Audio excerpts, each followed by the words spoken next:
Muy buenos días para todos. A Socormen, un agradecimiento por permitirme compartir algo que venimos trabajando en la universidad acerca de la educación inclusiva. Y digo algo porque estaba comentando con algunas de las personas que están acá. Este es un camino nuevo, es un camino que está empezando y sobre el cual tenemos mucho que decir. Yo quiero contarles qué venimos haciendo en la universidad y particularmente con los maestros. Mi primer título, yo soy maestra, ese es mi primer título.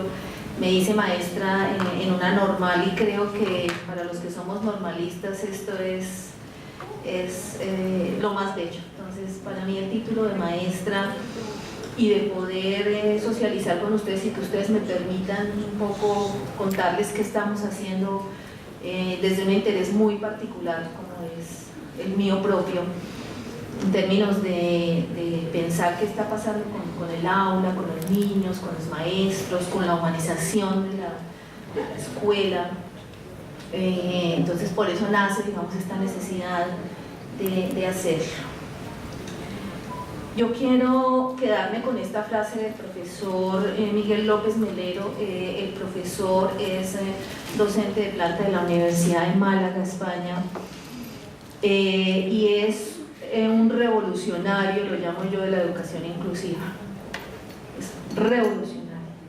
Él no admite que hablemos de la integración, no admite que hablemos de los niños con discapacidad en el aula, porque él dice que el aula es, y yo me apropio, no de su término, pero deduzco el mío, el aula es universal, la educación es universal. Eso nos lo viene diciendo la proclamación de la educación para todos. Él dice que dejemos de hablar de niños o niñas discapacitados y hablemos de barreras que encontramos en los procesos de enseñanza y aprendizaje. Y esa es mi principal preocupación y de las personas que estamos trabajando. Lo que tratamos de decirles es que no liguemos las dificultades de aprendizaje a las personas, sino al currículum. Entendido el currículum no como el plan de estudios, por supuesto, sino de manera amplia, ¿cierto? Los sistemas educativos, los sistemas arquitectónicos, el plan de estudios, por supuesto, las relaciones, la cultura escolar. Sobre todo esto hemos venido trabajando y lo que yo quiero presentarles es eso. ¿Qué hemos venido haciendo? Es pequeño, es poquito, es mínimo para las necesidades que tenemos hoy en nuestro país frente a la educación inclusiva. Vamos a ambientar un videito que tenemos por acá. But that was a special need. Special need? Really? It would be special if people with Down syndrome needed to eat dinosaur eggs. That would be special. One dinosaur egg. Enjoy.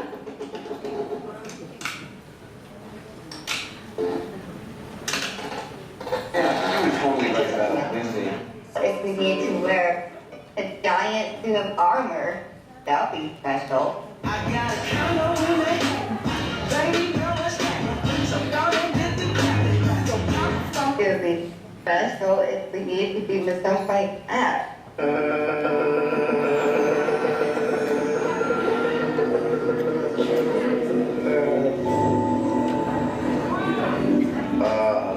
If we needed to be woken up by celebrities. Wakey, wakey, eggs and bacon. You may know me from Scrubs or Office Space. Few darker flicks, The Rock, Platoon, Wall Street. Funny story, I played Betts. My bad. That would be special. But what we need is education, jobs, and opportunities, friends, and some love. Just like everybody else. Are these needs special?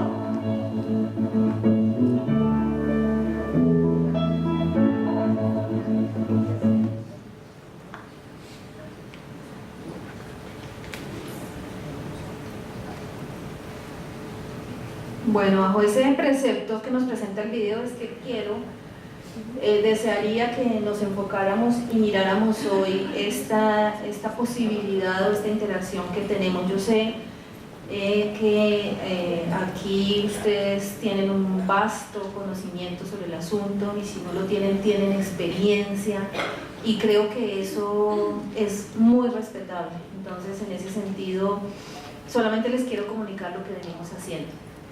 Yo soy una apasionada de este tema y entonces hablo desde la pasión, desde la importancia que tiene para todos nosotros dejar de ver los niños como especiales, dejar de hablar de los diagnósticos, dejar de hablar de inclusión, como ya van a ver a los profesores o les voy a contar cómo ellos llegan a su proceso de investigación hablando de los niños de diagnóstico, imagínense, de los niños de inclusión. Y entonces conocemos en Bogotá, yo no sé acá en Santander y en otras regiones, los llamados colegios de inclusión, ¿cierto? Entonces, ese colegio de inclusión, porque tiene un niño con discapacidad, porque tiene un niño con síndrome de Down, porque tiene un niño con Asperger, y entonces seguimos poniéndole rótulos y nombres a la gente. ¿Cuál es el contexto? Como ya les mencioné, el doctor o el profesor, como dice él, López Melero, pues es un profesor activista de la educación inclusiva, un revolucionario, un subversivo de la educación inclusiva, porque para él este asunto no se reduce a integrar los niños al aula.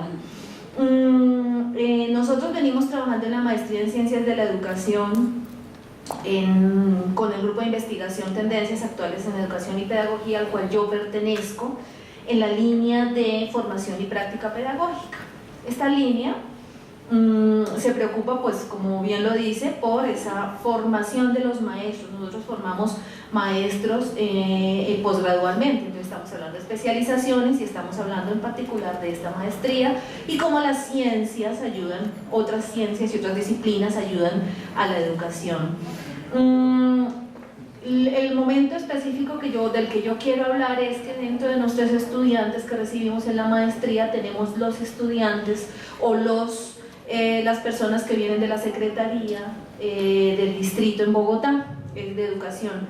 Estos maestros, salió una convocatoria en Bogotá, no sé si aquí también, para formar maestros a nivel posgradual. Ellos se presentaron a la convocatoria, cada uno elegía la universidad que le parecía y hubo una formación cuando estuvimos en el tema del alcalde Petro, en su periodo de gobierno, donde accedieron los maestros a diferentes universidades de la ciudad, y entre ellos tuvimos maestros, aproximadamente 100, 120 maestros, que es muy poquito, en la Secretaría. Tenemos varias líneas y yo me referiré a la línea en que yo trabajo.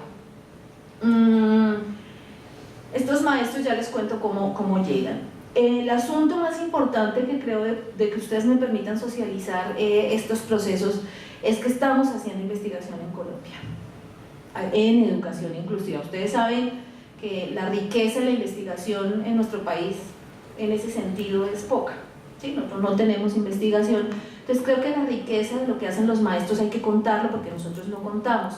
Seguramente ustedes también hay personas que tienen muy buenas prácticas pero no las contamos, y como no las contamos, entonces la gente cree que nosotros no estamos haciendo procesos adecuados o a lo mejor alguien más nos tiene que decir, pero tenemos que socializar los resultados de lo que hacemos. Miremos estas consideraciones.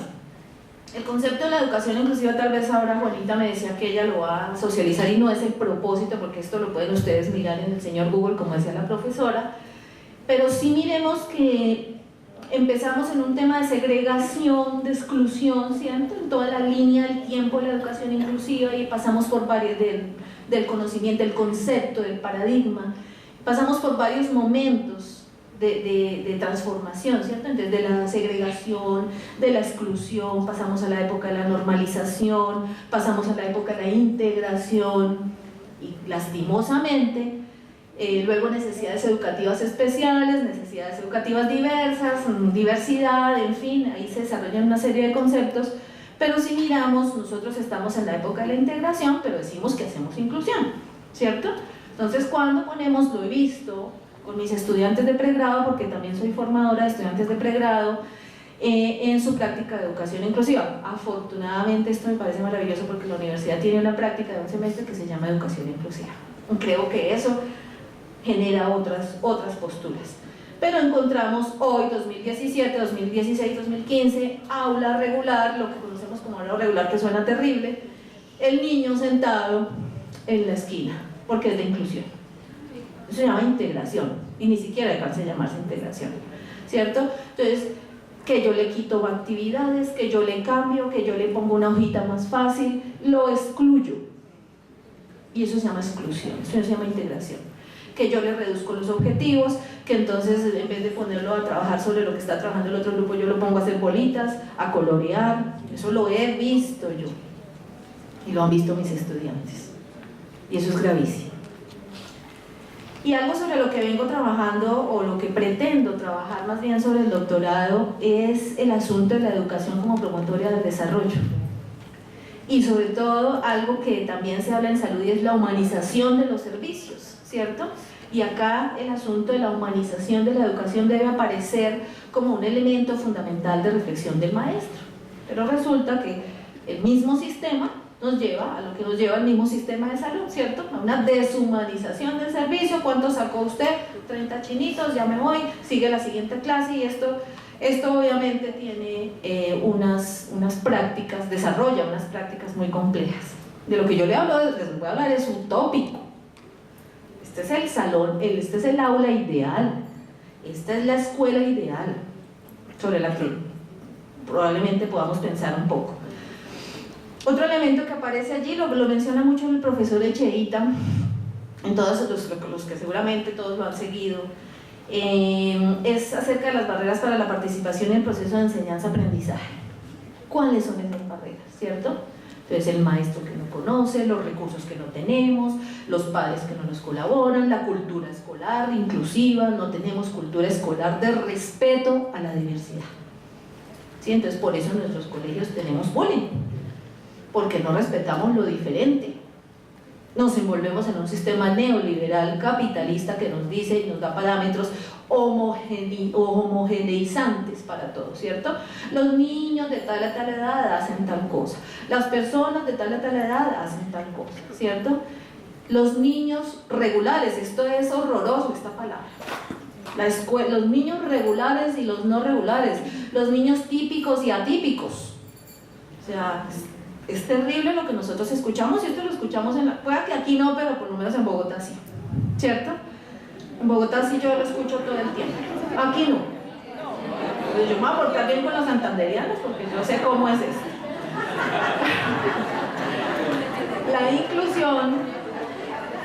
La inclusión entonces aparece como un elemento sobre el que nosotros necesitamos reflexionar y necesitamos trabajar mucho, ¿sí?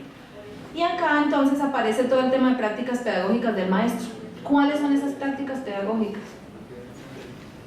Y entonces ahí es donde yo les invito a rescatar esas prácticas, porque nosotros no podemos hacer nunca generalizaciones sobre las personas. Por eso no podemos generalizar sobre nuestros niños, por eso no podemos rotularlos, por eso no podemos decir, es que yo tengo un niño Asperger. Eso es dramático. Porque es que como yo tengo un niño con Asperger, también tengo un niño que esta mañana no desayunó, y eso es diversidad. Tengo un niño que perdió su mamita, eso es diversidad. La diversidad es connatural al ser humano, es consustancial, y en la medida que nosotros entendamos esto, probablemente vamos a entender el asunto de la diversidad en el aula, pero mientras nosotros no lo entendamos, va a ser muy difícil que nosotros diagnostiquemos y rotulemos los niños y las niñas, ¿sí? Entonces yo, ¿cómo le digo al niño que perdió su mamita? ¿El huérfano? Eso es un rótulo. Asperger es un diagnóstico, pero yo no puedo referir al niño así. No puedo hablar de los niños regulares y los niños típicos y atípicos. Entonces tenemos un tema conceptual acá, y es que estamos mirando la educación inclusiva desde la normalidad y la anormalidad en un modelo clínico.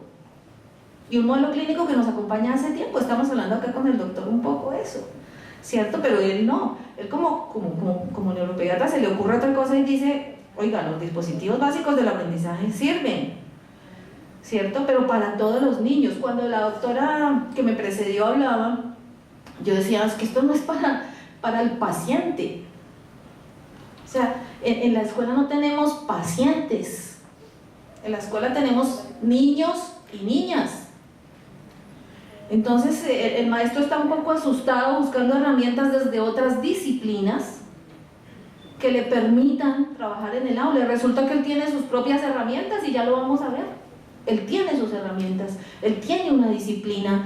La pedagogía es una disciplina, es una ciencia que le permite dar respuesta desde el fenómeno del ser humano, desde la educación, que es su quehacer. Su quehacer no es ni la terapia, ¿cierto? Entonces yo le digo a mis estudiantes, yo soy neuropsicóloga, pero usted a mí no va a recibir nada que le permita a usted trabajar sobre especificidades como las de la neuropsicología. Claro, ¿a qué le apunto yo? A lo que estamos hablando hoy en día, que es la neurodiversidad, ¿cierto? Y la neuroeducación. Pero como todavía no vamos allá, porque necesitamos hacer unos desarrollos previos que otros ya hicieron, porque nosotros queremos tomarlo de aquí, tomarlo de afuera, tomarlo. Yo, por ejemplo, estoy ahora en el Congreso Internacional de Educación Inclusiva en Oviedo, en España. Claro, chéverísimo, pero la realidad mía es otra, ¿cierto? Yo no soy España, yo soy Colombia, yo soy Bogotá, ¿sí? ¿Y quiénes están? Los maestros de la secretaría. Esa es mi realidad. Entonces, allí necesitamos mucho trabajo. Y algo que estábamos hablando con Juanita es el consenso frente a la práctica pedagógica inclusiva. A mí este apellido inclusiva, de hecho, el apellido inclusión, educación inclusiva, me parece que inclusiva es un apellido, ¿sí? Es decir, la educación es una. Alguna compañera docente me decía en una de las discusiones académicas muy seria, me decía, es que hay dos educaciones. Una licenciada muy importante. Hay dos educaciones, la educación y la educación inclusiva. Explíqueme por favor la diferencia. Muy avergonzada que yo quedé yo. Es una educación, ¿cierto? Pero ahora nos tocó poner el apellido inclusiva porque a nosotros no nos gusta lo diferente, y no nos gusta lo diferente en muchos ámbitos. En la sociedad, en el aula. Entonces en la sociedad también excluimos, ¿cierto? Los que no están a nuestra altura, los que no son de nuestro estrato, los que no son de nuestro nivel social, y en el aula también excluimos. Entonces esas dinámicas sociales se bajan al aula y no tenemos procesos educativos para todos y todas las niñas, ¿sí? O sea, sencillo, se ve sencillo, pero las realidades son otras. Y obviamente una necesidad impresionante de investigar. Nosotros no investigamos sobre este asunto se lo dejamos como, lo tenemos como charla, lo tenemos como yo estoy haciendo esto, tú qué haces, ¿cierto? Pero no hemos unificado criterios, no hemos unificado conceptos aterrizados a nuestras realidades como país. Entonces todo lo traemos. Claro, chévere traerlo, no me ha faltado, gracias a los que no lo traen, pero nuestra propia construcción, ¿dónde está? Y ahí es donde necesitamos trabajar, porque el maestro necesita investigar, y el maestro necesita que su colega, no el terapeuta, que nos ayuda, por supuesto, que son personas de apoyo, pero necesita que su par pedagogo le diga cómo es que lo hace, que si no hay quien se lo diga, ¿sí? Si la universidad no se lo dice, aquí vamos a ver que hay unos que la universidad nunca les dijo que era educación inclusiva.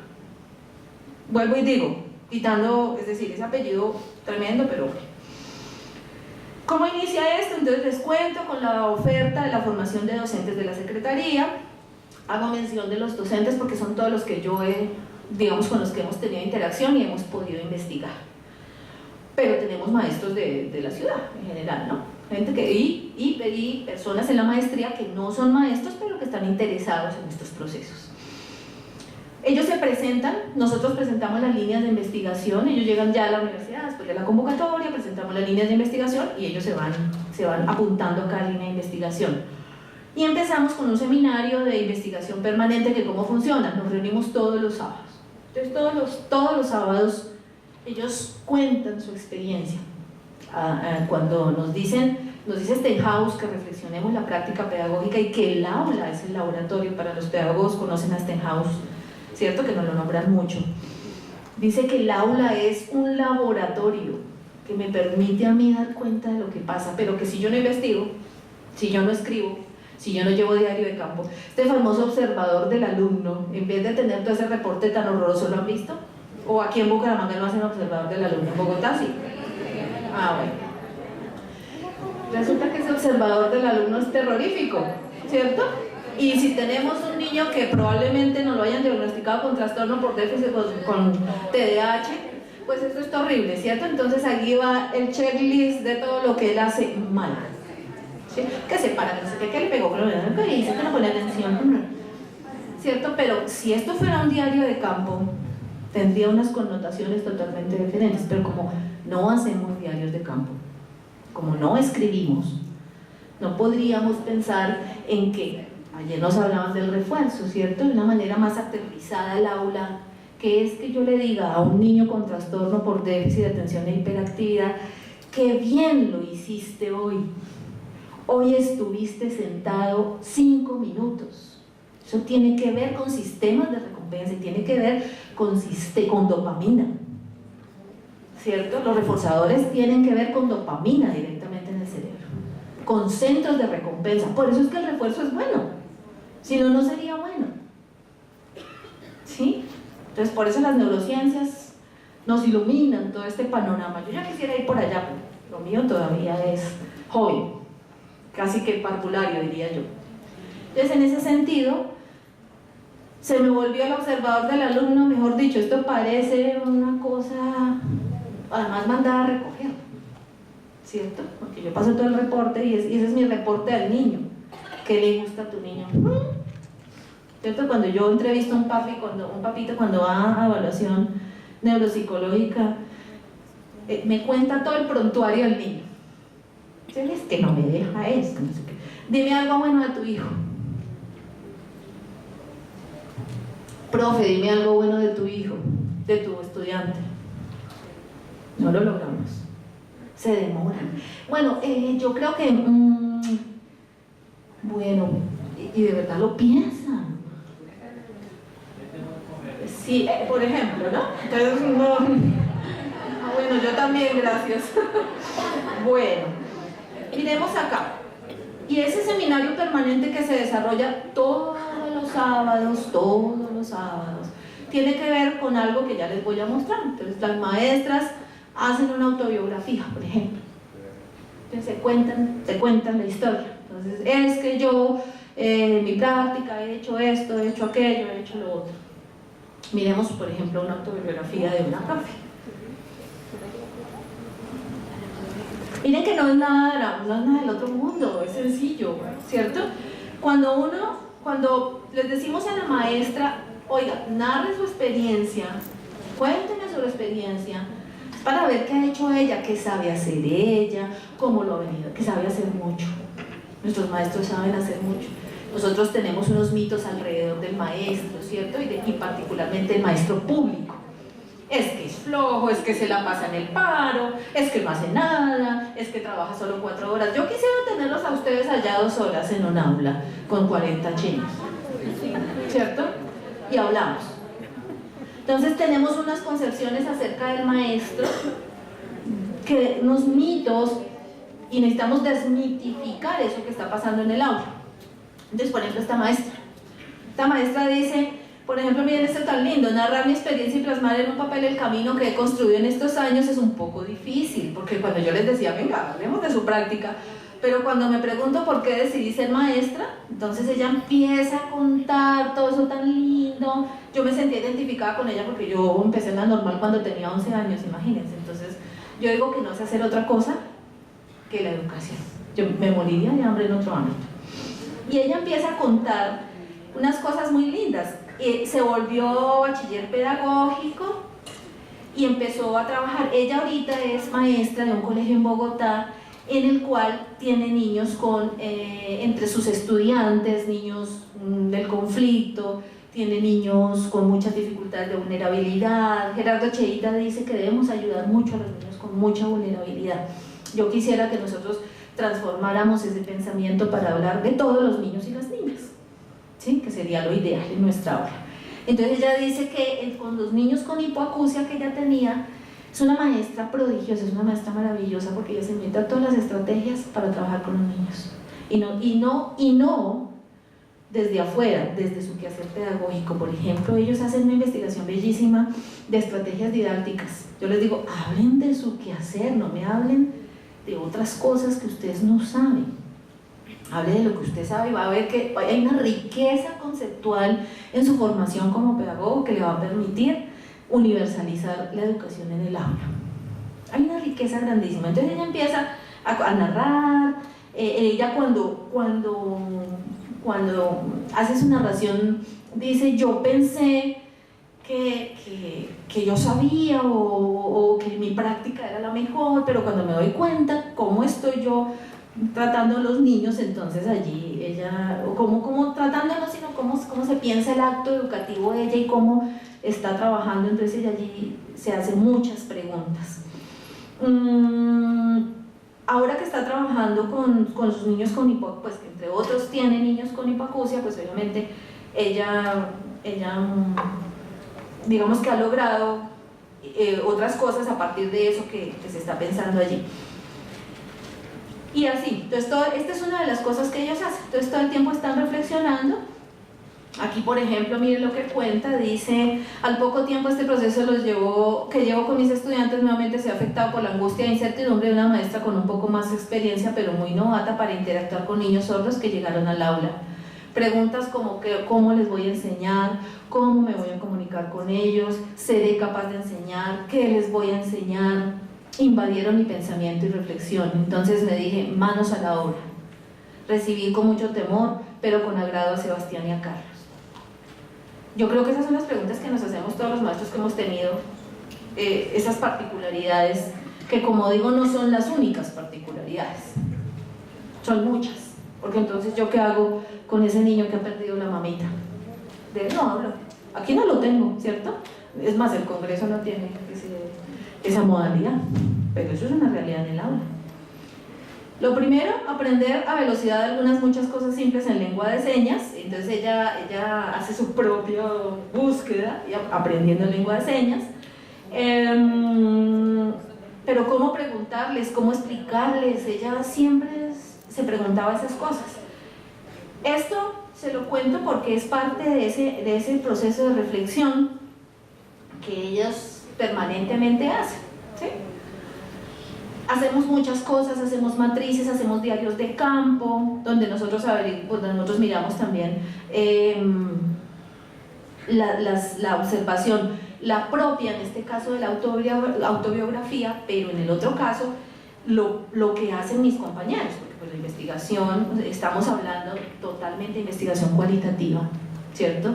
Estamos hablando de estudios de caso, estamos hablando de investigación-acción dentro de esas técnicas de investigación, de esas estrategias, de esas técnicas de investigación cualitativa. En este caso, esta es una maestra que observa a su compañera, ¿sí? Entonces ella empieza a observar, entonces cada uno debe examinar las características, cuenta lo que se hizo en clase, pero más abajo ella describe la experiencia, cómo fue que ella observó, qué ha pasado, pero miren lo que escribe más adelante, hace un análisis. Durante el desarrollo de la clase es interesante ver cómo la docente observa a un niño que respeta el turno de la compañera al hablar de ella, con ella y verificar que sí está incumpliendo la instrucción de trabajo por parejas. No regaña, sino le dice que se acerque a leer el cartel que tiene en un sitio especial del salón, en el que están escritas las normas acordadas para la clase. Aquí hablábamos nosotros de la importancia del respeto en el aula. Lo dice el profesor Bott y lo dice el profesor Ainscough en Inglaterra. Mientras nosotros no trabajemos desde los valores y de una manera, digamos, desde la axiología y desde la comprensión más profunda de lo que significa el valor, no como lo que hacemos las campañas que hacemos en Bogotá, aquí no. De la semana, el valor del respeto. Esto debe ser, dicen ellos, profundo en la cultura escolar. Entonces ella se empieza a reflexionar y coge los conceptos de educación inclusiva y empieza a preguntarse si uno de los conceptos claves de la educación inclusiva es la equidad, ¿cierto? La interculturalidad, la diversidad. Ella se pregunta, ¿será que sí hay equidad en esta maestra? Entonces ya dice la maestra, durante la clase les pregunta cómo van y les orienta constantemente. Ella dice, para mí esto es equidad, pero esto a la luz de los conceptos de equidad. Entonces fíjense que si no reflexionamos la práctica pedagógica, la mía y la del otro, esto lo hacen en Japón usted no puede ser docente hasta que usted pasa un tiempo donde lo graban y lo sientan allá y los expertos, los cuchos como decimos, le dicen, vea, usted está cometiendo estos errores. Es una cosa bellísima. Entonces trabajamos en el seminario permanente entre esas variedades, hay muchas variedades. Hoy por ejemplo llegó la estudiante y entonces comentó de su caso. Entonces tengo a Juanito que no me deja hacer clase, profe, ¿qué hacemos? Y empezamos a la luz de los conceptos, porque ojo, esto no es una cosa desligada de los conceptos. Lo que yo necesito es aterrizar los conceptos a la realidad, ¿cierto? Dejar la educación inclusiva es algo efímero, ¿sí? Está por ahí volando en la nebulosa, pero no hemos logrado unificar. Después de que nosotros hacemos eso, hay una reflexión, pues esa reflexión y las experiencias, miren acá. Entonces, esto ya se prolonga hacia los colegios. Son muy poquitos, ya van a ver que son muy poquitos los colegios que entran allí en ese proceso. Y no estoy hablando de colegios, estoy hablando de nombre de colegio, porque esa profesora pertenece a ese colegio. Entonces yo no estoy diciendo que esa investigación es en el colegio, pero esa profesora pertenece al colegio. Y allí nos llevan a unas preguntas. 4 investigaciones. Entonces esta, del grupo Alcante y colaboradores, o como se conoce en investigación, se preguntan por inclusión o educación inclusiva, estrategias didácticas en la educación para todos. Y ellas hacen todo un trabajo que ya vamos a ver cómo articulamos estas 4 investigaciones para tener unos resultados. Participa una institución educativa distrital. Hacemos investigación-acción como diseño de investigación y tenemos 17 maestros. A mí eso sí me pareció una maravilla. 17 maestros es muchísimo, es una muestra a conveniencia del investigador, pero es muchísima. Ellos ceden, ellos firman su consentimiento informado, su asentimiento informado de que definitivamente quieren participar. Hay entrevistas, hay registros de observación, hay grupos focales, hay autobiografías, una información que se triangula, se recoge para dar unos análisis. El grupo de Calderón y colaboradoras hicieron una investigación sobre aulas inclusivas, práctica pedagógica de los profesores que favorece la educación inclusiva y contribuye a la atención a la diversidad. Es una investigación en 4 colegios, fíjense que aumentamos, ¿cierto? Un estudio de caso de esos colegios. Tenemos 17 maestros, maravillosos, 52 estudiantes. Ustedes no se imaginan esas entrevistas tan bellísimas cuando le preguntan las maestras a los niños qué es equidad, qué es participación. Participación es que la profesora me deje borrar el tablero, ¿cierto? Eso es participación para ellos. Pero recuerden que la participación es algo político para el maestro. El maestro debe tener en su aula, debe generar procesos políticos de participación, de transformación, de crítica. No podemos tener niños mirándose el cuello aquí atrás, porque esas son las aulas que ahora que tenemos. Todavía no sé si han visto un video un poquito comercial que rueda por la web de este señor que pone como en discusión el asunto de cómo ha evolucionado la tecnología y cómo evoluciona la educación, y nos pone el mismo salón de hace 200 años con el salón que tenemos hoy en día, hablando de espacios físicos, ¿sí? Entonces, 52 estudiantes de segundo y tercero, imagínense, de 8 años uno diciendo que es participación. Cuando el niño me dice a mí que participación es borrar el tablero, a lo mejor yo estoy pensando que el maestro no le está dejando claro qué es participar. ¿Qué es la participación en el aula? ¿Qué es la participación en la vida? Y tenemos un problema entonces de conformismo frente a nuestros procesos políticos, ¿cierto? Sociales que vivimos. Entonces esa posibilidad que el niño tiene de ser parte de su espacio, del decir, del reflexionar, de oponerse inclusive, pero con respeto. Estos padres, aquí nos participan 35 padres de familia. Body Eyes dicen, sin la familia no se puede hacer educación inclusiva, es decir, no se puede hacer educación. La familia y la comunidad, ¿cierto? Bueno, nosotros somos allá en nuestra aula solitos además y no hacemos, digamos, no traemos este asunto.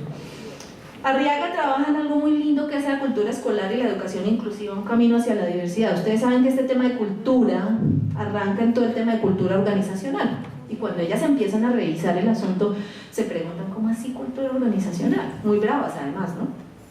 Entonces empezamos a hacer toda la revisión de lo que implica la cultura inclusiva, ¿cierto? Son los valores, las actitudes dentro de la escuela, las creencias dentro de la escuela. Y aquí en el asunto de las creencias, pues es complicadísimo, ¿cierto? Porque entonces creemos que los niños diagnosticados con, más adelante lo van a ver un chiquito diciendo, es que teníamos un niño aquí, y entonces a él la profesora le ponía a hacer otra guía, y la guía era unas bolitas y unos palitos, ¿sí? Eso es cultura escolar.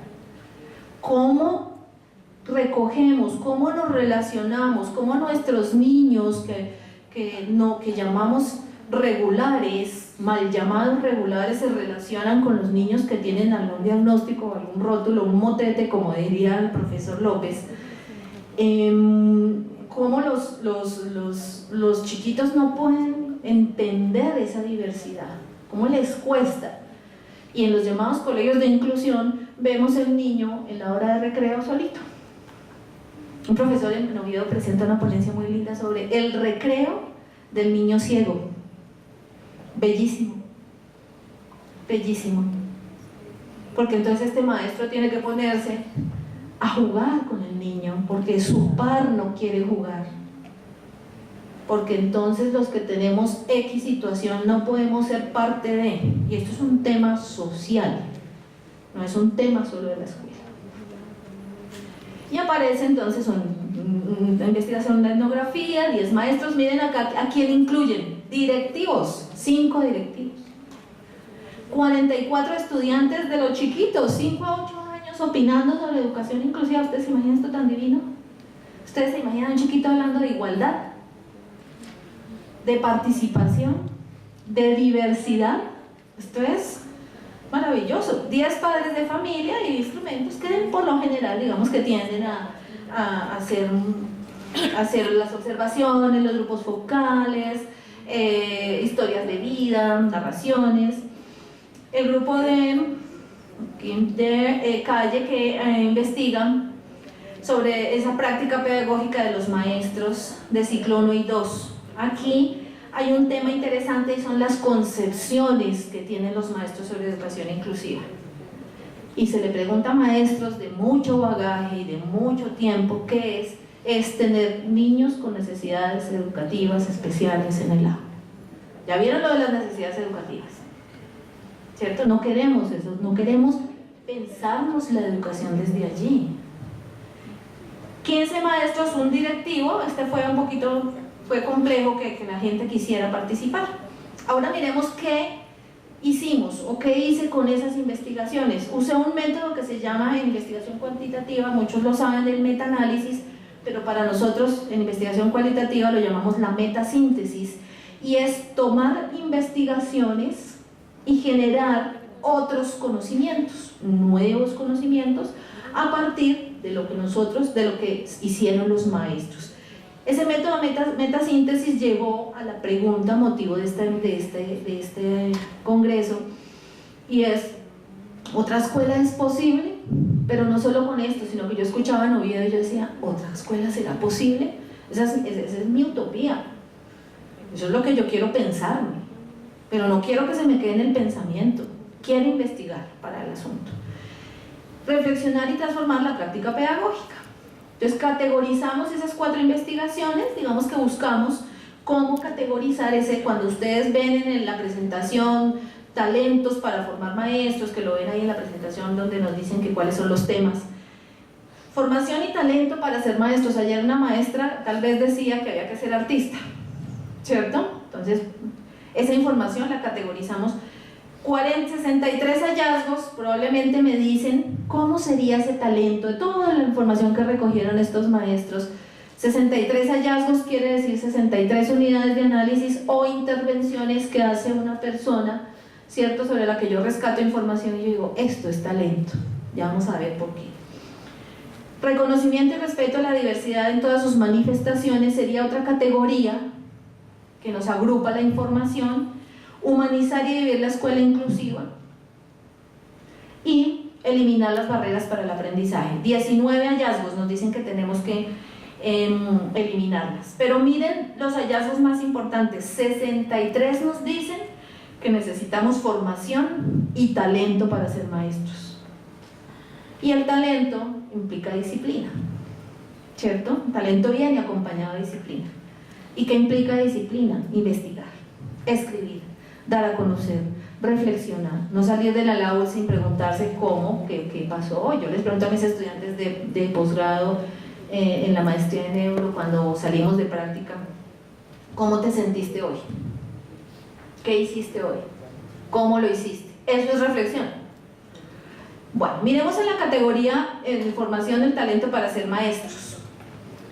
Los maestros dicen que uno debe tener formación y conocimientos necesarios, ¿cierto? Pero que además debe tener conocimientos en educación inclusiva. Ellos dicen que con charlas, miren esto tan bonito, porque uno, digamos, es que uno para la inclusión no está preparado. No le hablan en la universidad de inclusión, estos son los reportes de los maestros, ¿cierto? Digamos que menos en mi carrera o mi pregrado, digamos, bueno, está así porque es textual, ¿no? Entonces es parte de una entrevista. Que el trato con muchachos nunca se tuvo. Para fundamentarse al respecto, los maestros leen, buscan información en la web principalmente, eso es real, aquí no lo decían, ¿no? Ayer decía una maestra, yo me puse a buscar qué era Asperger, ¿sí?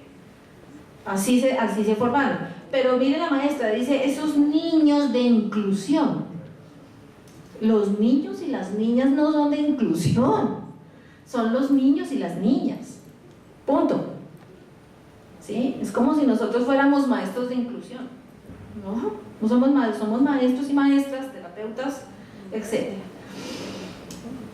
La teoría del ejercicio profesional, estos son como, lo que ven en amarillo es como las generalidades. La teoría en el ejercicio profesional fundamental, entonces ellos lo reportan ahí. No hay teoría, a lo mejor no, o a lo mejor esta teoría tiene varias interpretaciones y eso sucede porque no investigamos, ¿cierto? Sucede porque lo dejamos todo por ahí volando. Prácticas como el acercamiento, la reflexión, proceso de clase, atención al grupo sería lo que va dentro de la formación y el talento para ser maestros. Trato de usar mucha pregunta, dicen algunos, y tratan de usar y unos recursos que favorezcan el aprendizaje de todos. Esas serían como esos elementos que necesitamos para que haya formación, ¿cierto?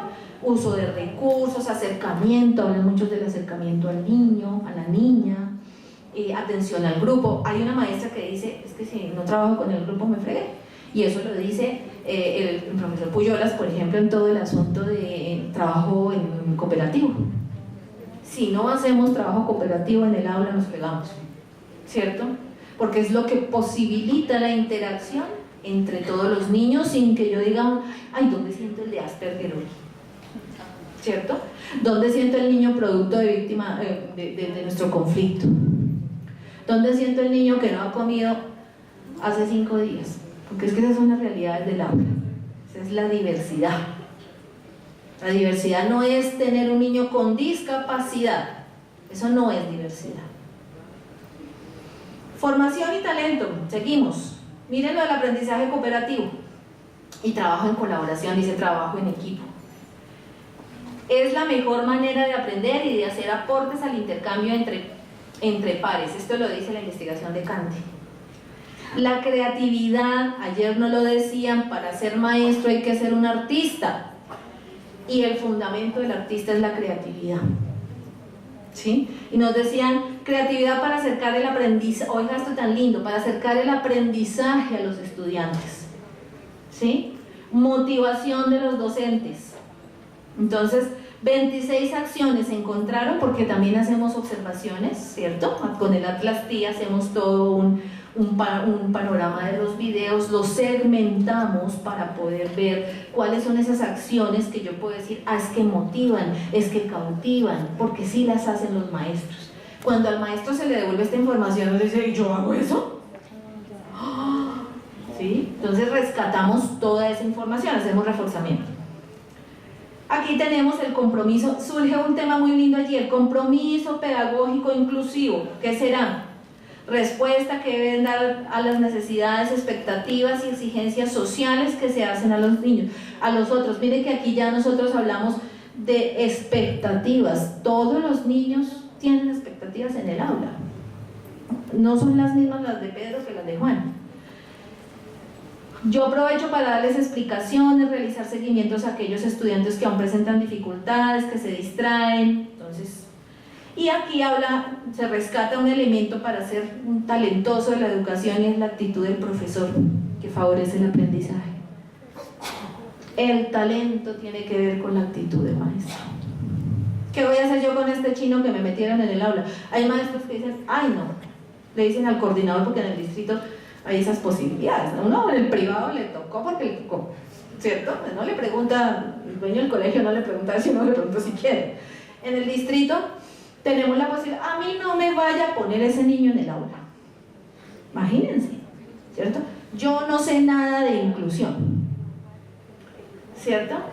Entonces, como no aprenden. Entonces la actitud resultó ser un hallazgo, no lo estoy diciendo yo, es decir, esto no es la crítica de él, ¿sí? Es el hallazgo que encontramos en las investigaciones y es que tenemos un problema serio de actitud del maestro. Y el padre de familia dice que el apoyo directamente es de los profesores. Él cree que es el profesor el que debe apoyar el asunto. Bueno. Si nos ponemos a hacer una comparación con otras investigaciones, aparece el profesor Gerardo Echeita hablando en un artículo que tiene sobre competencias esenciales en la formación inicial del profesorado inclusivo. Es un proyecto de la agencia europea donde se trabajó hace un tiempo necesidades educativas especiales y junto con la UNESCO, ustedes saben que la UNESCO viene haciendo un trabajo allí fuerte con el asunto. Entonces, ¿cuál sería el profesor para la educación inclusiva? Se pregunta él y genera unas competencias, ya las vamos a ver más adelante. Entonces, ¿cómo debe ser la formación inicial del profesorado ordinario? Dice él, o sea, para decirle a la gente que es que somos comunes y corrientes y que los niños también lo son, para que llegue a ser un profesor inclusivo. Entonces, quiero mostrarles que no solo los maestros nuestros investigan sobre el asunto, sino que otras investigaciones también se están preguntando sobre cuál es ese talento y cuáles son esas competencias que debemos tener. Recuerden que el talento se define como las actitudes, ¿cierto?, hacia una labor que tengo y que favorecen mi rol profesional. Este profesor investiga sobre lo mismo, se hace las mismas preguntas y aquí lo tenemos. Y él habla de un perfil de competencias, ¿cierto? Se pregunta cómo sería para ser inclusivo, qué debe ser para todos los profesores, qué son necesarias para el desarrollo profesional, que no deben estar en contradicción con la formación especializada, inminentemente reflexiva, dice. Así debieran ser las competencias. Ya al final vamos a ver cuáles son esas competencias. Cuando revisamos el reconocimiento y respeto a la diversidad en sus diferentes manifestaciones, entonces nos dicen los hallazgos que para que esto suceda tiene que haber empatía, dicen ellos, ponernos en el lugar del otro, aceptación y reconocimiento de la diferencia como un elemento consustancial al ser humano. Y podemos revisar a Levinas, ¿cierto? Cuando Levinas nos habla de la otredad y nos habla del otro. Y podemos revisar a Carlos Esquiliar, cuando Esquiliar, el argentino, nos dice que lo único que estamos haciendo cada vez que ponemos los diagnósticos como en primer lugar es segregar cada vez más el aula, ¿sí? Y es poner el aula en una dimensión clínica que no le corresponde. Y esto dice él, cada vez más ampliamos las brechas con estas formas de actuar como maestros. Reconocimiento positivo de la diversidad. El modelo clínico nos enseñó a hablar de la diversidad como negativo. y la diversidad es positiva. Qué pereza todos iguales, ¿sí? Qué pereza 30, como las caricaturas que presentan con los niños estos que van saliendo de una máquina, ¿los han visto? ¿Sí? Que entran a la escuela, eso es típica, la conocemos todos los que estamos en educación, y nos salen todos uniformaditos, peinaditos, igualitos todos. Identificación de las fortalezas y las debilidades de todos los niños y las niñas en el aula. Esto sería lo que en general implicaría el reconocimiento y respeto a la diversidad en todas sus manifestaciones, dice, ¿cierto? Y allí están los testimonios que tendrán en sus memorias de los maestros. Pero también encontramos en los hallazgos que estamos relacionando diversidad con diagnósticos y con necesidades educativas especiales. Los niños diagnosticados pueden desarrollar cierto tipo de actividades y son discriminados. Miren lo que dice un chiquito. Por ejemplo, nosotros más o menos el año pasado teníamos un niño, oigan el lenguaje del niño, que se llamaba X, que él era un niño especial. Ojo, esto no lo aprende el niño, esto lo oye de su maestro, ¿cierto? Se lo han dicho, ¿sí? A nosotros nos ponían guías más difíciles, pero a él, para que pudiera hacer guías con los demás, le ponían guías como por ejemplo de dibujo, loterías y esas cosas. Y entonces ustedes me van a decir que qué pasa con la flexibilización curricular. Y entonces ahí las nuevas teorías nos dicen que tenemos que tender a pensar de una manera diferente el fenómeno educativo. Si bien es cierto, yo tendría que pensar en unos objetivos que debo trabajar, probablemente tengo que pensar cómo voy a trabajar esos objetivos, sin que esto signifique la segregación. ¿Qué es lo que vemos? Esto no es nada lejano a nosotros. Ritmos de aprendizaje y estilos de aprendizaje, algo que deberíamos tener en cuenta. Generación de conductas prosociales, miren esto tan lindo que tiene que ver con cognición social, por como nos decían ayer, que favorezcan la sana convivencia, la aceptación y el respeto por la igualdad. Entonces esto suena como que debemos trabajar. Otras investigaciones, Pilar Arnaiz, muy conocida en el medio, habla del concepto de comprensividad y el concepto de diversidad, que está muy en consonancia con los hallazgos de nuestros maestros, porque ella dice, hablemos de las características de los seres humanos, una única y misma respuesta curricular a todas las personas, y esto de ninguna manera implica que que nos vamos iguales y que todos son iguales, pero esas deben ser, esas deben buscarse, esas competencias para poder trabajar. Nos falta mucho y ya nos quedan ¿cuánto? El concepto de diversidad, consideraciones del estudiante desde sus características, potenciación de individuos diferenciados. Entonces ella trabaja en esos dos sentidos. En la categoría humanizar y vivir la escuela inclusiva, los principales conceptos o los hallazgos son el concepto transversal de la educación inclusiva, los sentimientos del maestro.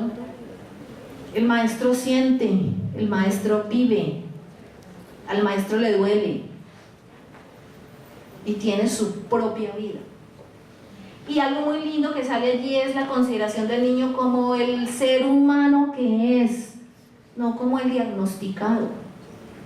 Es un ser humano, está frente a ti, te interpela todo el día, así chiquitico, ¿cierto? Pero te interpela y te dice cosas, y a veces te dice cosas que dice, ¡ay, mira, está chiquitín!, ¿cierto? Acciones éticas y axiológicas se encuentran los maestros en sus hallazgos, o encontramos en los hallazgos a partir de sus investigaciones. Promover la comunidad, digamos la convivencia. Y miren la actividad pedagógica cómo debe ser según ellos, o cómo la diferencia cimentados en conocer, digamos la actividad pedagógica, reconocer la diferencia cimentados en valores, respeto y tolerancia. Hay otras investigaciones como la del profesor Body Aiscon en el Index for Inclusion, que lo pueden encontrar en la página web 2015, que les permitiría a ustedes tener un poco más de conocimiento. Ahí la categoría eliminar barreras para el aprendizaje, hay limitaciones en la infraestructura física, falta de gestión y apoyo administrativo, se desliga lo pedagógico de lo administrativo, gravísimo, y esto es en todos los escenarios educativos, desde los chiquitines hasta los grandotes. Barreras de todo tipo. Y miremos acá, entonces, ¿esto qué nos lleva? Esto nos lleva a pensar que si yo reflexiono en la práctica pedagógica, me lleva a pensar en la transformación Y esta transformación de la que les estoy hablando es lo que vemos en el modelo que nos están presentando ahora, que se llama la perspectiva desde la transformabilidad, ¿sí? El aprendizaje sin límites. Ahí tenemos los autores y nos dice algo muy interesante, y es que este aprendizaje sin límites sería la posibilidad que el maestro genera para que todos sus niños aprendan. Y esa relación entre enseñanza y aprendizaje, esa diada que no podemos romper. Nosotros antes hablábamos de aprendizaje, ¿cierto? ¿Cómo aprende el niño? Pero ahora estamos hablando profundamente de la diada enseñanza-aprendizaje. Entonces aparece este gran enfoque que me parece muy lindo para que lo revisemos y miremos cómo podemos actuar. Él habla de unos propósitos afectivos, unos propósitos sociales y unos propósitos intelectuales, pero además habla de cómo hacerlo. Entonces habla de la coagencia, de la confianza en el niño, de la confianza en que va a aprender, de la transformación de las prácticas del maestro. Por eso me atrevo a llamar este momento de transformación. Y nos dice que tenía que tener un aula inclusiva. A partir de ese enfoque de transformabilidad y específicamente aprendizaje sin límites, para que lo busquen, aprendizaje sin límites. Ahí ya no vamos a hablar de discapacidad. Nos dice que un aula inclusiva, miren todo lo que debe tener: variedad, diversidad, riqueza de estímulos. Esto de fondos de conocimiento es una teoría bellísima, es de traer los saberes a de la familia, de las culturas, para poderlo trabajar en el aula. Las múltiples formas, todas las inteligencias. Y nos dice además qué sería en la transformabilidad, qué deberían hacer los maestros: escuchar, promover el interés, hacer parte de su talento, cuidar la autoestima, cuidar la parte afectiva, facilitar muchas oportunidades, actuar como facilitador, gestor. Ahora llamamos gestores del aprendizaje, ¿cierto? Ya no somos los que sabemos todo y tenemos todo el conocimiento. Aquí nos dice un maestro comprometido con la transformabilidad o con la transformación, cómo actuaría y cómo no actuaría, ¿sí? Cómo sería un aula pensada desde allí y cómo sería un aula no pensada desde esa transformación.